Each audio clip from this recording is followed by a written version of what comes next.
మలేసు మహారాజుకే రండి. కొన్ని విషయాలు దేవుని యొక్క వాక్య భాగంలో మనం ధ్యానం చేద్దాం. ఈ నెలంతా కూడా మరి క్రీస్తు పుట్టుకను గురించిన సందేశాలు మనము వింటూ ఉన్నాం. క్రిస్మస్ శుభ సందర్భంగా ఈరోజు కూడా కొన్ని విషయాలు మనము ధ్యానం చేద్దాం. ప్రియులారా, మరి క్రిస్మస్ పండుగ వచ్చింది. అందరికీ ఆనందం అని, సంబరాలు అని, సంతోషము అని, సమాధానమని ప్రసంగాలు వింటూ మరి ఎన్నో రకాలుగా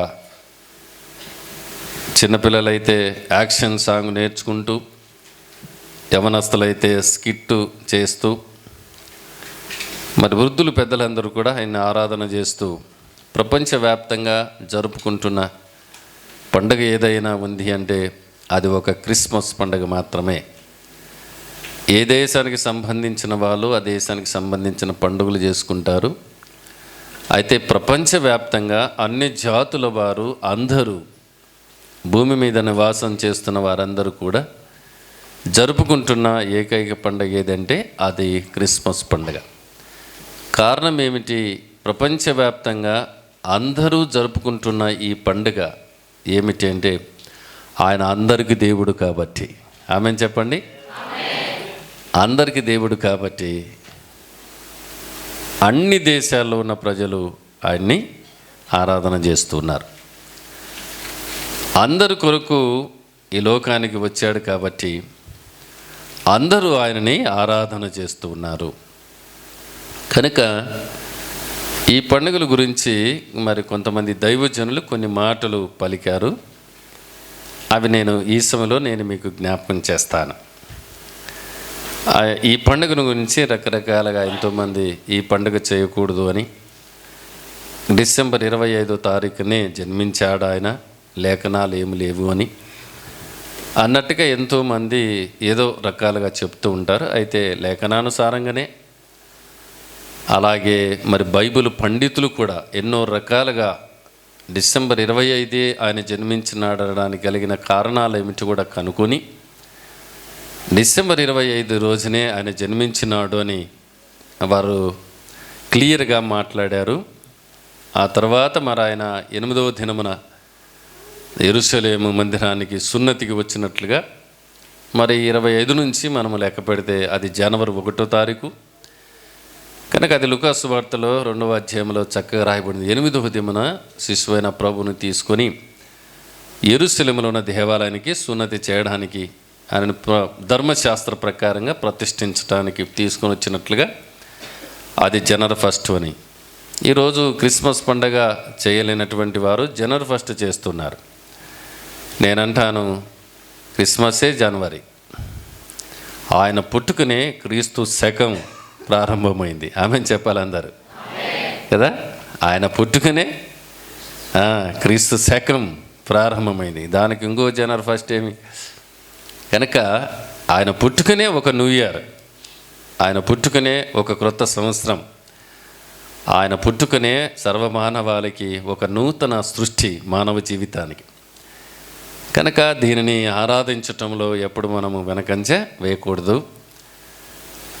అలాగని మనం ఏదో ఒక క్రిస్మస్ పండుగ వచ్చిన టైంలో డిసెంబర్ మాసంలో మాత్రమే దేవుని ఆరాధన చేయాలని నా ఉద్దేశం అసలు కాదు. ప్రతిరోజు కూడా మనకు క్రిస్మస్ పండుగనే. ఎందుకు అంటే ప్రతిరోజు కూడా ఆయన పుట్టుకను, ఆయన మరణాన్ని, పునరుద్ధానాన్ని మనం జ్ఞాపకం చేసుకుంటూ, ఆయన మన కొరకు వచ్చిన విధానాన్ని కూడా మనం జ్ఞాపకం చేసుకుంటూ, ఆయన మన కొరకు చేసిన యాగాన్ని, బలియాగాన్ని కూడా జ్ఞాపకం చేసుకుంటూ, అలాగే ఆయన మన జీవితాలను క్షమించిన విధానాన్ని కూడా జ్ఞాపకం చేసుకుంటూ ప్రతిరోజు కూడా మనం ఆయన సన్నిధిలో గడుపుతూ ఉంటాం. అయితే ప్రత్యేకించి ఏంటంటే అది డిసెంబర్ మాసం ప్రత్యేకంగా ఇలా చెప్పుకోవచ్చు. నేను మార్నింగ్ ఉదయాన్ని కూడా బైబిల్ స్టడీ చేసుకున్న సమయంలో కొంత నేను ఆలోచన చేయాల్సి వచ్చింది. అయితే ఎవరు ప్రార్థనకు రానటువంటి వ్యక్తులు ఆ రోజు ప్రార్థనకు వస్తారు. అప్పుడు ప్రతిరోజు తాగేవాడు కూడా ఆ రోజు తాగకుండా మందిరానికి వస్తాడు. అలాంటి సమయంలో ఒకవేళ దేవుడు వారిని దర్శిస్తే వారి జీవితాలు మార్చబడతాయి, వారు ప్రభువుకు సాక్షులుగా నిలబడతారు. ఈరోజు ఎంతమంది ఈ పండుగ సందర్భాల్లో మందిరానికి వచ్చి మార్పు పొంది రక్షింపబడి నిజంగా నేను తాగుబోతున్నే బయట తిరిగేవాడిని, కానీ ఆ పండుగ రోజు నేను మందిరానికి వెళ్ళాను, ఎప్పుడు వెళ్ళేవాడిని కాదు, కానీ ఆ రోజు దేవుని వాక్యము నన్ను దర్శించింది, కనుక నా మనసు మారిపోయిందని ఎంతమంది సాక్ష్యాలు చెప్తలేరు. అంటే ఆయన జన్మ వేడుకలు జరుపుకుంటున్న సమయంలో ఆయన జన్మ వృధా అవ్వట్లేదు.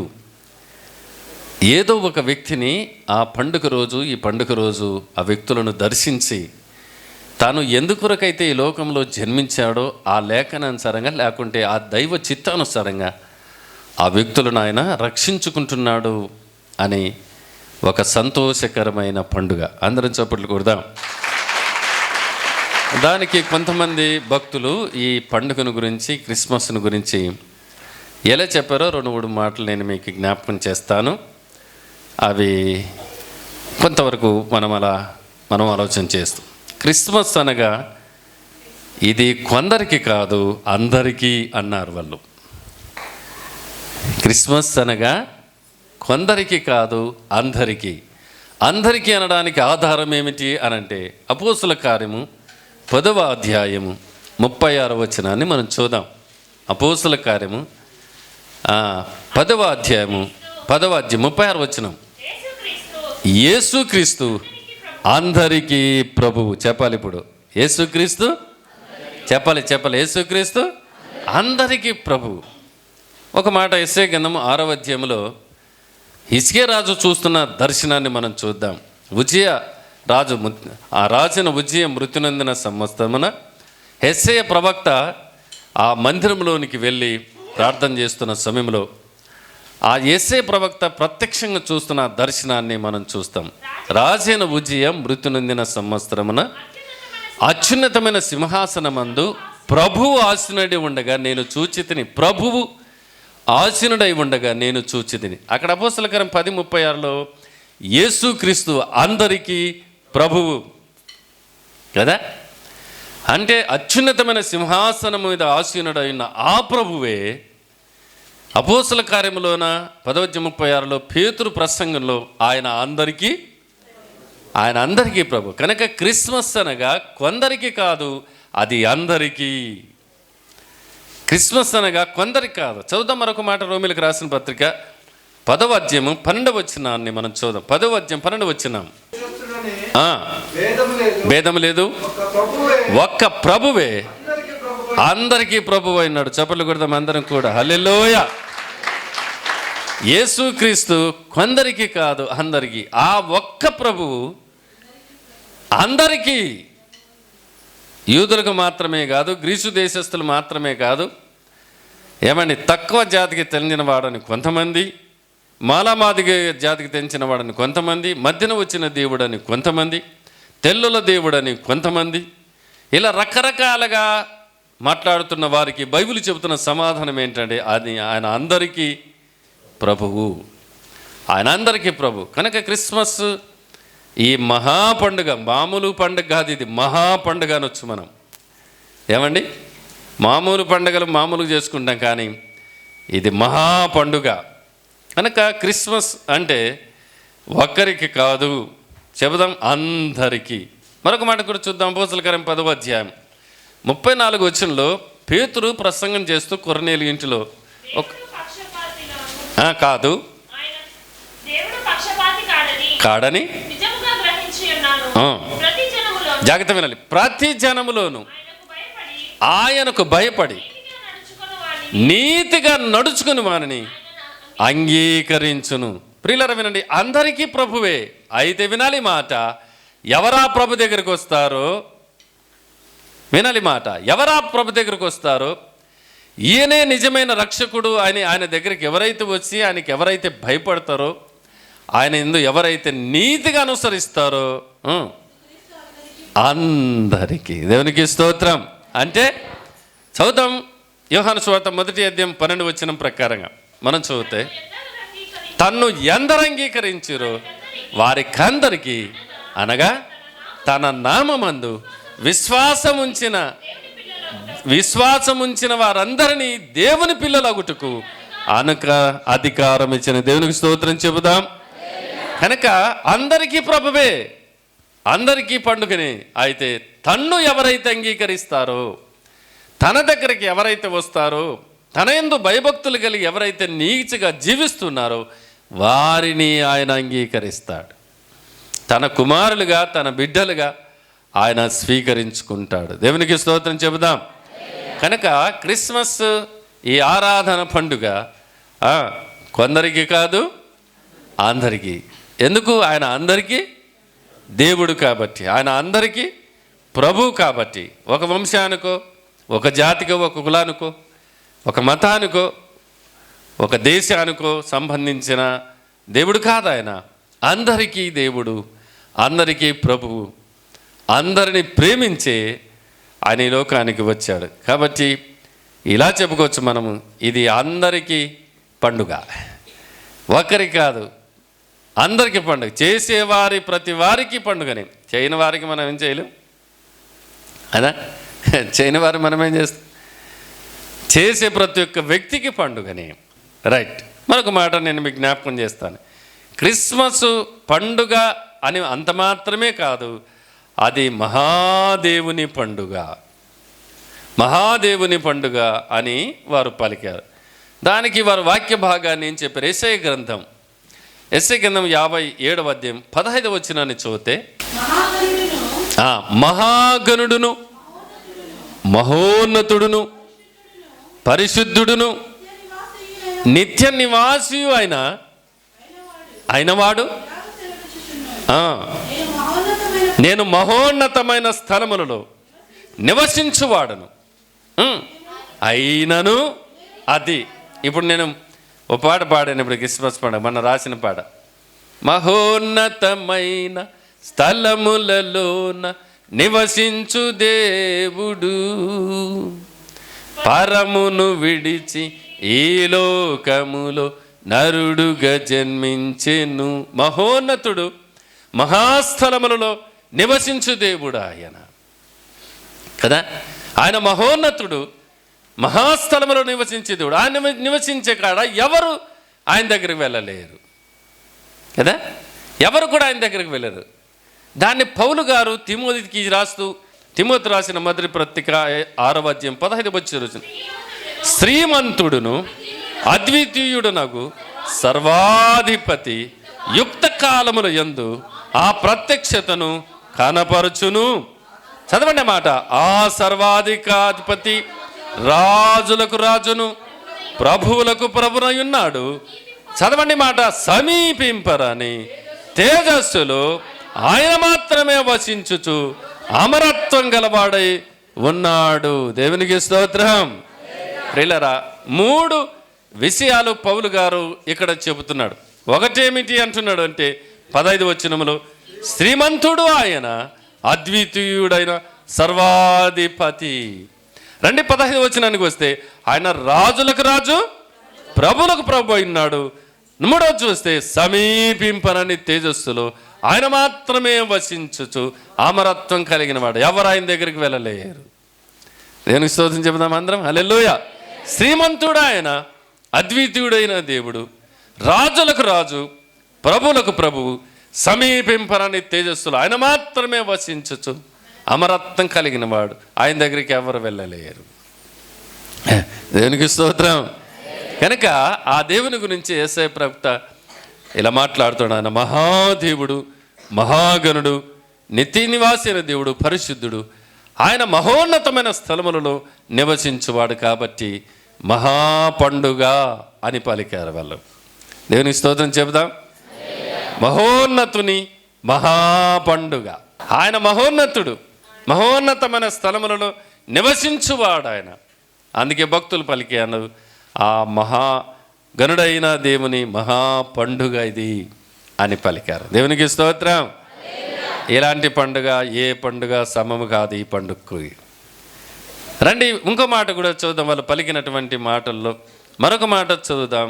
అయితే ఆ దూత, భయపడకుడి, ఇదిగో ప్రజలందరికీ పలకబోవు మహా సంతోషం. చాలు.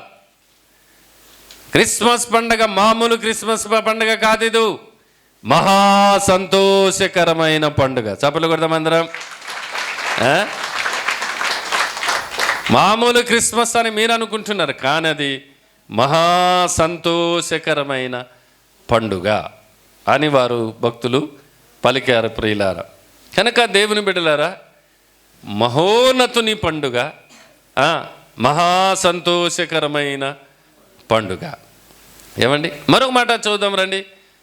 మత్తయి సువార్త 2వ అధ్యాయం 10వ వచనాన్ని చూద్దాం. మత్తయి సువార్త 2వ అధ్యాయం 10వ వచనాన్ని చూద్దాం. చూచి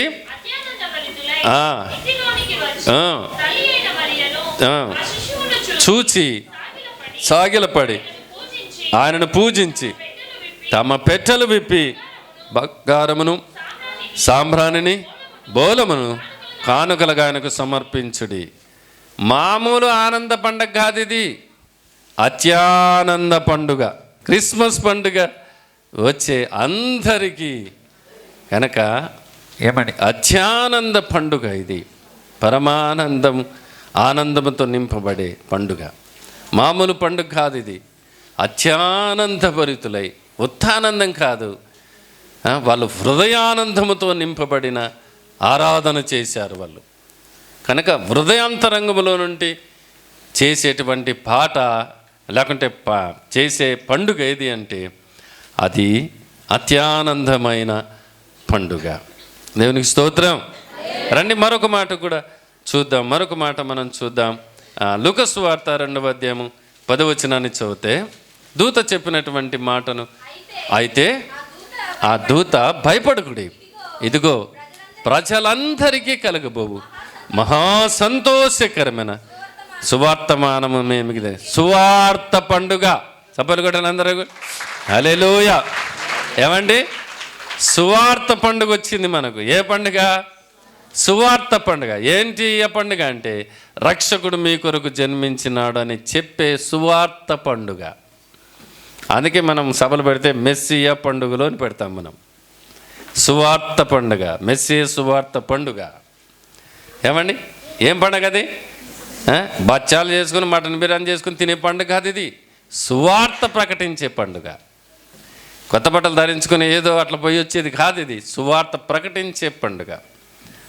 అందుకే దేవుణ్ణి, క్రిస్మస్ అంటే దేవుణ్ణి ఆరాధన చేయుట. రెండవది క్రిస్మస్ అంటే దేవుణ్ణి ప్రకటించుట. మూడవది క్రిస్మస్ అంటే ప్రభువును బట్టి అనేకులకు సహాయం చేయుట. 3 రకాలుగా. క్రిస్మస్ అంటే ఏంటి? దేవుణ్ణి ఆరాధన చేయుట. నేను పోయిన వారం చెప్పాను అనుకుంటా, దూతలు అలాగే గొర్రెల కాపరులు జ్ఞానులు దేవుణ్ణి ఆరాధన చేశారు అని. కనుక క్రిస్మస్ అంటే ఏదో పండుగ, పిండి వంటలు, బట్టలు, ఇది కాదు, కానీ ఆయన ఆరాధన చేసే పండుగ అది. రెండవది క్రిస్మస్ పండుగ అంటే ఆయనను ప్రకటించుట, రక్షకుడు మీ కొరకు జన్మించినాడు అని చెప్పే సువార్త పండుగ. మూడవది క్రిస్మస్ పండుగ అంటే ఈ క్రిస్మస్ సందర్భంగా ఎంతోమంది ఏం చేస్తారంటే అనేక మంది పేదలకు సహాయం చేస్తారు, అనాథులకు బట్టలు ఇస్తారు, దిక్కులేని పిల్లలకి భోజనాలు పెడతారు, వారికి మంచి బట్టలు తీసిస్తారు. ఇక్కడ అనాథ స్కూలు ఒకటి హాస్టల్ పెట్టారు, ఇప్పుడు తీసేసినారు. 2 సంవత్సరాలుగా అనుకుంటా నేను వాళ్ళకి ఫోన్ చేసి ఆ పిల్లలందరూ షాపు తీసుకుని వెళ్ళు, ఆ పిల్లలు ఏ ఏ ఏ బట్ట కోరుకుంటారో అది ఇచ్చేసేయండి, నేను డబ్బులు కడతా అంతే అని ఆ షాపు మనిషికి ఫోన్ చేసి, ఆ పాస్టర్ గారు ఫోన్ చేసి ఆ పిల్లలు తీసుకుని వెళ్ళు, ఏ గుడ్డ కోరుకుంటారో వాళ్ళు ఆ గుడ్డను ఇచ్చేసేయండి, డబ్బులు నేను కడతానని చెప్పేవాడిని. అట్లా పోయి తీసుకునేవాడు. అనాథ పిల్లలకు సహాయం చేయడం అంటే మనం ఏ గుడ్డ అయితే ధరిస్తున్నామో ఆ అనాథ పిల్లలు తల్లిదండ్రులు లేరు కాబట్టి అడగలేరు ఎవరిని వాళ్ళు. కానీ మనం ఒక తల్లిదండ్రులుగా ఉండి వారికి ఇష్టమైన డ్రెస్సు ఆ షాపులో ఇవ్వడం వారు ఎంత సంతోషిస్తారో. కనుక మనము అనాథుల దగ్గరికి వెళ్ళి, అలాగే వృద్ధుల దగ్గరికి వెళ్ళి, ప్రతి సంవత్సరం కూడా మనం వృద్ధుల దగ్గరికి వెళ్ళి బట్టలు ఇచ్చి భోజనం పెట్టి వాళ్ళకి, అలాగే కుష్ఠరోగులు అక్కడ ఉన్నాడు కదా వాళ్ళకి బట్టలు ఇచ్చి భోజనం పెట్టి, అలాగే బ్లాండ్ కాలని అక్కడ దొరపల్లి బ్రిడ్జి దగ్గర గుంటోళ్ళు గుడ్డోలు వాళ్ళకి ఆ వస్త్రాలు ఇచ్చి భోజనం పెట్టే ఈ పని మనం చేస్తూ ఉన్నాం. ఇలా ఎంతోమంది ప్రపంచంలో చేస్తారు. ఇంకా కొంతమంది అయితే దేవుని సేవకుల ఆశీర్వాదం మనకు కావాలి, వారు దేవుని సువార్తను ప్రకటించేవారని చెప్పి కొంతమంది సేవకులకు వాళ్ళు సపరేట్గా ఇంటికి పిలిపించుకొని ఆ రోజు వారికి ప్రార్థన చేయించుకొని, ఇదిగో అయ్యా వస్త్రాలు మీకు తెచ్చాము, నూతన వస్త్రాలని సేవకులను పిలిపింగా కుటుంబాన్ని పిలిపించుకొని మా కొరకు ప్రార్థన చేయండి, మీ కుటుంబానికి అంతా కూడా మేము వస్త్రాలు తెచ్చినామని ఎంతోమంది ఈ రీతిగా చేస్తూ ఉంటారు. కనుక క్రిస్మస్ అంటే ఏదో ఒకటి అలా వెలుకుని పండుగ, మనము క్రీస్తుని ఆరాధన చేయాలి. ఆ పరలోకములో ఉన్న దేవుడు ఈ భూలోకంలో మన కొరకు జన్మించినాడు కనుక ఆయనను ఆరాధన చేయాలి. మనం అందరి నిమిత్తం ఆయన తన ప్రాణాన్ని క్రయధనముగా పెట్టడానికి వచ్చాడని ప్రభువారు ఈ లోకానికి ఉన్నప్పుడు, ఈ లోకంలో ఉన్నప్పుడు ఆయన చెబుతాడు. కనుక మన నిమిత్తము ఆయన ఈ లోకానికి రావడం, రక్షకుడికి జన్మించడం, ఒక దేవాది దేవుడు మనలాంటి శరీరం ధరించుకొని మనల్ని రక్షించడానికి ఈ లోకానికి ఆయన రావడము, ప్రియులారా ఆయనను ఆరాధన చేయాలి మనం.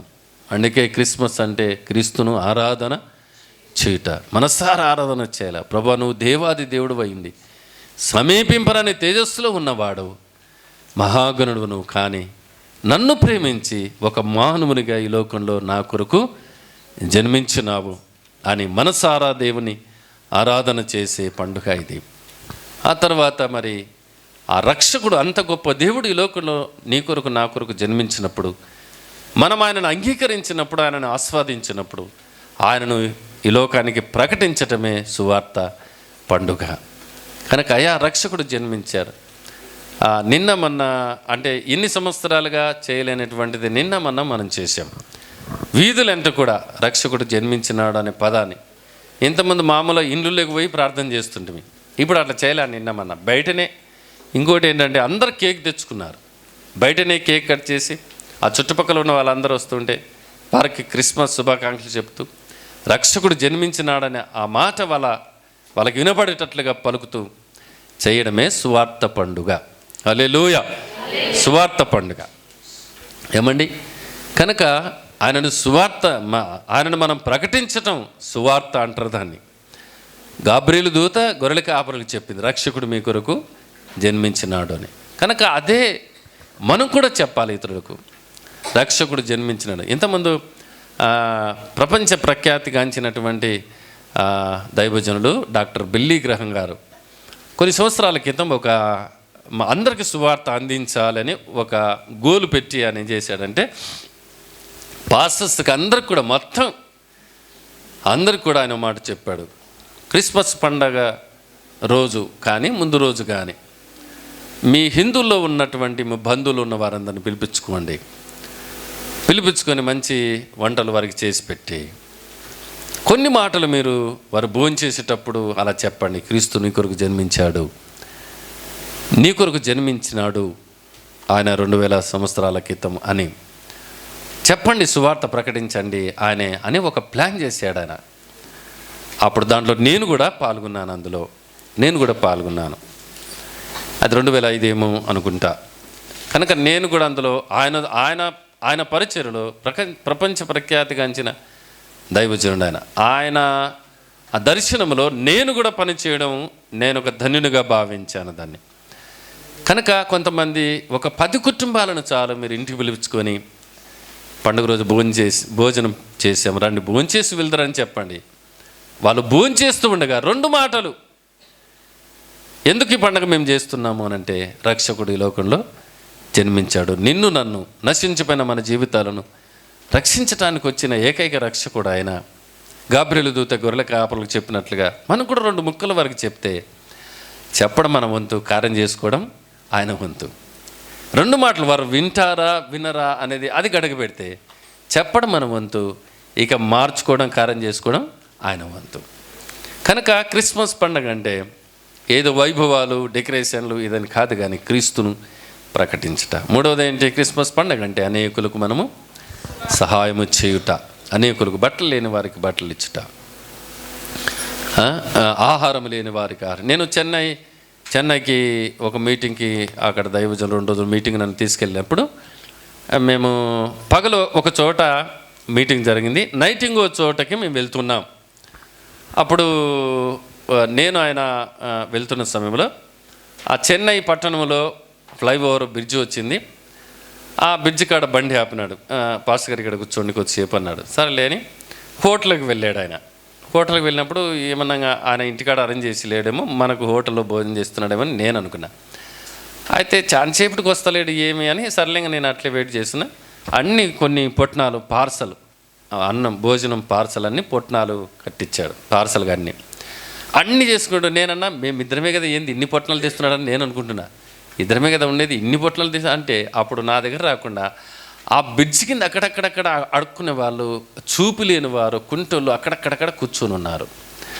అప్పుడు ఈయన వెళ్ళి ఆ పొట్లాలను వాళ్ళకి అందిస్తూ ఉంటే వాళ్ళయా అనిట మొక్కుతూ ఉంటే నాకు కన్నీళ్ళు వచ్చాయి. అక్కడ నిజంగా వాళ్ళు ఆహారం లేక ఎన్ని రోజులు అలా కూర్చున్నారో, కానీ ఆయన ఆ పొట్నాలు అందించి ఆయన వాళ్ళ కొరకు అట్లా చెప్తూ వచ్చి తర్వాత వచ్చాడు.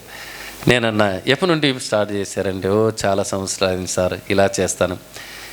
ఈ ఆదివారం రాగానే వాళ్ళు నా కొరకు ఎదురు చూస్తుంటారు ఆడ బ్రిడ్జి కింద, అందుకే ఈ పనిని ఎప్పుడు చేస్తూ ఉంటాను నేను చాలా ఆశ్చర్యపోయాను. ఎస్, క్రీస్తును ఆరాధన చేయటమే కాదు, క్రీస్తును పంచటమే కాదు, వారి కడుపును నింపటం కూడా మనకు క్రీస్తులో ఆరాధన చేసటంలో ఒక భారం. నిజంగా నేను ఆ వస్త్రాలు పంచేటప్పుడు నా చేతుల మీదుగా ఇస్తున్న పాస్టర్లకి ఒకప్పుడు నేను అంగి లేదు, నాకు స్కూల్కి వెళ్ళేటప్పుడు అంగి లేకుంటే వేరే వాళ్ళని మా నాన్న అంగి అడిగిస్తే అంగి తీసుకొని వెళ్ళిపోయాను. అసలు ముఖం తుడుచుకోవడానికి టవల్ లేదు నా కాడ, కట్టుకోవడానికి లొంగి లేదు. ఎన్నిసార్లు పాయింట్తోనే అట్లా పడుకున్నాను. కనుక కనీసం సబ్బు పెట్టుకోవడానికి, ఒళ్ళుకు పెట్టుకోవడానికి సబ్బు లేక ఆ కుక్కడిగాలటువంటి దంచుకొని నురుగు చేసుకొని నెత్తిన పోసుకునే సందర్భాలు, ఆ ఎత్తకొచ్చినటువంటి ఆ సౌడు సబ్బు లేక నెత్తిన పోసుకుని స్నానం చేసిన సందర్భాలు. నిజంగా నేను అక్కడి నుంచి ఇంటికి వచ్చి 1-2 రోజులుగా నేను ఇలా ప్రార్థన చేశాను ప్రభు దగ్గర. ప్రభువా, ఇంత మంచి వస్త్రాలు నా చేతుల మీదుగా, మా మినిస్టర్ ద్వారా నా చేతుల మీదుగా ఇంతమంది సేవకులకు ఇస్తున్నాం. ఆ తర్వాత కొన్ని డ్రెస్సులు మిగిలినాయి, ఇంటికి వస్తున్నాము. ఆల్రెడీ ఇంకా బైతంచెల్లు దాటి అంటే బనాలపల్లి సర్కిల్ అట్లకొచ్చి పాటికి మళ్ళీ ఆయన నాకు ఫోన్ చేశాడు, అన్న ఒకసారి మీరు వెనక్కి రండి అంటే మళ్ళీ వెనక్కి పోయినాం. అప్పుడు మన మినిస్టర్ గారు తమ్ముడు అయినటువంటి నాగభూషణ్ రెడ్డి గారు, నిత్యానంద పాస్టర్లకు ఇచ్చేసేయండిలే, ఆయన ఎక్కువ మంది పాస్టర్లు కలుస్తుంటారు కదా అన్నాడు. ఆ 3 పెట్టెలు మళ్ళా ఒక్కొక్క దాంట్లో 9 డ్రెస్సులు ఉంటాయి అని ఆ సార్ చెప్పాడు. ఇవంటే తీసుకుని నీకు ఈ పరిచయమైన వ్యక్తులకు రండి ఇవ్వండి. అవి నా బండ్లో వేసుకొని వస్తుంటే నిజంగా నేను చాలా ఏడ్చానండి, మీరు నమ్ముతలేదు. ఇంత విలువైన వస్త్రాలు నా చేతుల మీదుగా వీళ్ళకి పంచుతున్నానే అని. కనుక నిజమే, ఏదో ఇవ్వడం అనేది ఏదో ఒక 100 రూపాయలు 50 రూపాయలు అని కాదు, కానీ మనము పెట్టే ఖర్చును కూడా దేవుడు చూస్తాడండి. మనం ఇచ్చే ఆ వస్త్రాన్ని కూడా దేవుడు చూస్తాడండి. అంటే మనం ఇవ్వటంలో మనస్ఫూర్తిగా కదా, హృదయపూర్వకంగా మనస్ఫూర్తిగా, అది ఏదో అడిగినారు ఇచ్చారులే అనేది కాకుండా మనస్ఫూర్తిగా తృప్తిగా, అంటే ఇచ్చిన వారికి కూడా తృప్తిగా ఉండాలి. దేవునికి స్తోత్రం, హల్లెలూయా. ఇతరులకు ఇవ్వటం, ఇతరులకు భోజనం పెట్టడం ఎట్టుందంటే, ఆకలి అయింది అన్నం పెట్టాయి అంటే నీ కొరకు ప్రార్థన చేస్తాపో అన్నట్టుంది కదా. ఆకలి అవుతుందమ్మా అన్నం పెట్టంటే నేను మంచి ప్రార్థన పని తెలిసిన నీ కొరకు ప్రార్థన చేస్తాపో అంటే ఏమంటాడు, తిట్టుకుంటూ పోతాడు. అన్నం పెట్టు, ఆకలి అవుతుందంటే ప్రార్థన చేస్తాడంట ఈయన. అందుకే మదర్ తెరిసా అనింది కదా, ఏమనింది, ప్రార్థించే పెదవుల కన్నా సహాయము చేసే చేతుల మీద ఏం చేయాలా, క్రియలేని ప్రార్థన కదా, క్రియలేని ప్రార్థన క్రియారూపకారం. ఒకసారి చాలాసార్లు మీకు చెప్పింటాను, కానీ సందర్భాన్ని బట్టి చెప్తున్నా. కొండపేటలో ఉన్నప్పుడు పద్మ వాళ్ళ ఇంటికి పోయింది, నా యోము కూడా పోయింది అనుకుంటా, నేను కేజం ఇద్దరు మాత్రమే ఉన్నాం. రాత్రి కొంచెం అన్నం ఉంటే పొద్దున పులుహ చిత్రాన్నలాగా చేసింది మా కేజమ్మ. మేమిద్దరమే ప్లేట్లో కొంచెమే ఉంది, అది బంటి కింద వేసుకున్నాం.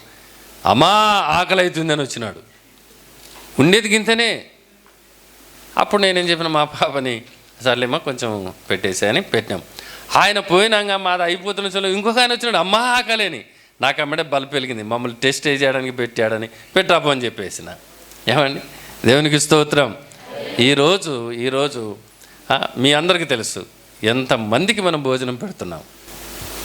అట్లా ఈ సంవత్సరం ఏమండి స్తుతి కూడికలోన ఒక మంచి భోజనం, అది కూడా అసలు మా అన్నం ట్రబుల్ లేదు, ఆ చికెన్ ట్రబుల్ లేదు, ఎంత చక్కగా భోజనం. దేవునికి స్తోత్రం. కనుక తినేటోళ్ళంతా పోత ఎట్లా చేస్తారన్న మీరు, సాంబార్ అట్టే చేస్తారు, చట్నీ అట్టే చేస్తారు మీరు అనుకుంటా తినుకుంటా పోతారు. చికెన్ అట్లే ఉంది అలా అనుకుంటా తినుకుంటూ పోతారు వాళ్ళు. అంటే ఒకప్పుడు మనకు భోజనం లేదు, కానీ ఈరోజు 10 మందికి మంచిగా భోంచేసి సంతోషంగా పోయేటట్టుగా దేవుడు సహాయం చేశాడు. క్రిస్మస్ ఆరాధన అంటే ఇదే. దేవునికి స్తోత్రం చెబుదాం. నిన్న రాత్రి యా ఇంటికాడ చూసినా కేక్లే, యా ఇంటికాడ చూసినా కర్జికాయలే, యా ఇంటికాడ చూసినా లడ్లే. తినలేక చచ్చిపోతున్నాం మేము. ఇంకా వద్దు వద్దు అంటున్నాం. ఒకప్పుడు ఎవరు పెడతారా కారాలు లడ్డు పత్రాశాలని ఎదురు చూసుకుంటా పెట్టినప్పుడు అమ్మయ్య అని తిని బతుకురా జీవుడు అనుకున్న వాళ్ళము. పెడుతుంటే వద్దంటుంటే రాత్రల్లా అదే. వాళ్ళు అన్నీ ఒక్కొక్కరు ఒక్క రకం కాదు, ఒకటి ఒక ఇంట్లో ఒక రకం అంటే అన్ని తిని వస్తుంటే ఒక్కొక్క ఇంట్లో 3-4 రకాలు. వద్దు వద్దు వద్దు అంటే దేవుడు నిజంగా ఎంత ఆస్వాదించాడు మనల్ని. కనుక ఇవ్వటం, పెట్టడం, సహాయం చేయడం. క్రిస్మస్ ఆరాధన అంటే సహాయం. బైబిల్ చెబుతుంది అనాథులను మీరు చూడాలి, పేదవాళ్ళు చూడాలి. ఇంతకుముందు పాత నిబంధన కాలంలో, ఇశ్రాయేలు కాలంలో పాత నిబంధన వాక్యములు ఏమని రాయబడిందంటే, మీరు కోతకు వస్తారు కదా అమ్మా, వింటున్నారా? మీరు కోతకు వస్తారు కదా, కోత కోరిచేసప్పుడు పరిగా విడిచిపెట్టండి, జార విడిచండి. అది మనకు రూతు గ్రంథంలో కనిపిస్తుంది, లేవి కాండంలో కూడా కనిపిస్తుంది. ఎందుకు అనంటే అది పేదవారికి, పరదేశులకు, భోజనాలు లేని వారికి వాళ్ళు అవి ఏరుకుంటారు. అందుకే హెబ్బేజు రూతుతో ఒక మాట అంటాడు, ఇదిగో ఈమె వచ్చినప్పుడు నుండి మన ఎదురుగా పనులు ఏరుకుంటూ ఉంది అంటే ఆయన ఇంకా జార విడిసండి, ఆమె ఏరుకుననివ్వండి. అంటే వాళ్ళు లేనటువంటి వారు అవి దుల్లగొట్టుకొని ఇంటికి తీసుకువెళ్ళి దాని ద్వారా వాళ్ళు కడుపును నింపుకునేటువంటి వారు.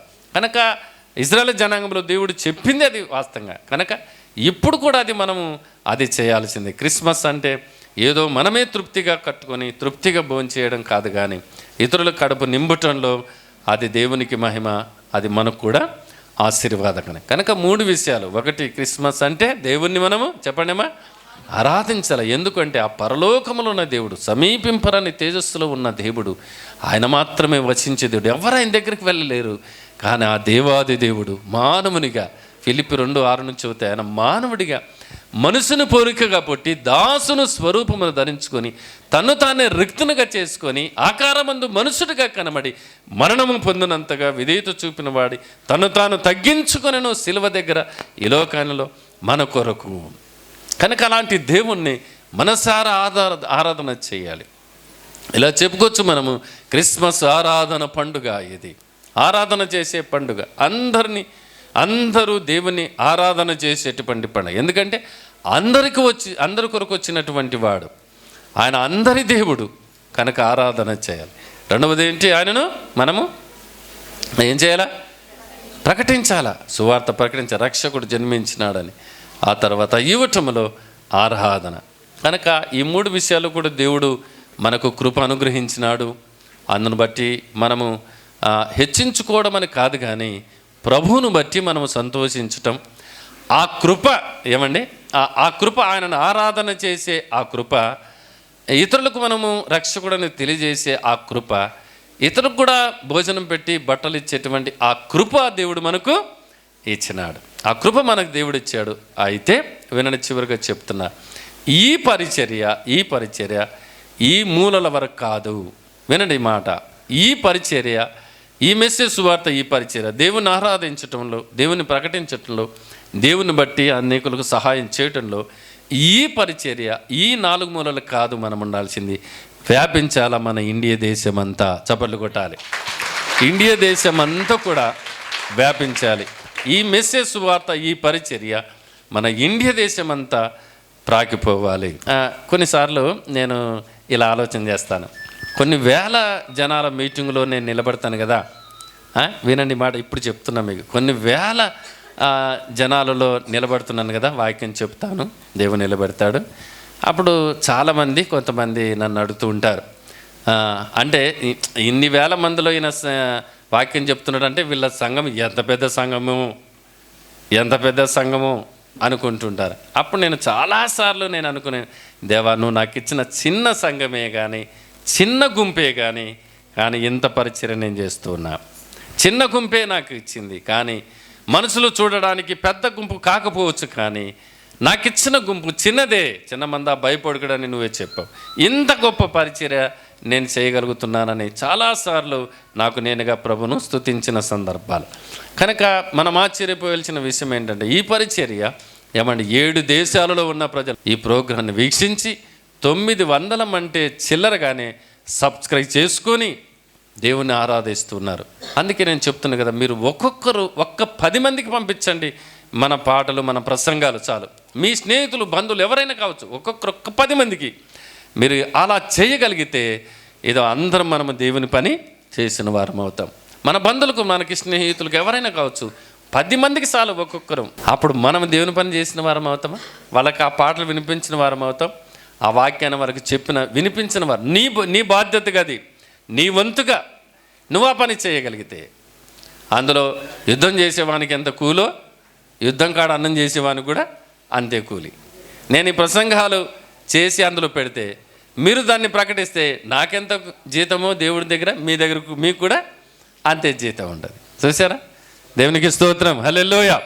కనుక దేవుని బిడ్డలారా, క్రీస్తుని ఆరాధన చేయటం, క్రీస్తును ప్రకటించటం, క్రీస్తు నామాన్ని బట్టి అనేకులకు మనము సహాయం చేయటం, వారి కడుపు నింపటం, వారికి వస్త్రాలించటం నిజమైన క్రిస్మస్ ఆరాధన పండుగ. ఇది మహాదేవుని పండుగ, మామూలు క్రిస్మస్ కాదు, మామూలు పండుగ కాదమ్మా. ఇది మహాగణుడైన దేవుని పండుగ, మహా ఆనందమైన దేవుని పండుగ, మహా సంతోషకరమైన పండుగ, అలాగే మహా సువార్త పండుగ, ప్రజలందరికీ కలుగు మహా సంతోషకరమైన సువార్త పండుగ.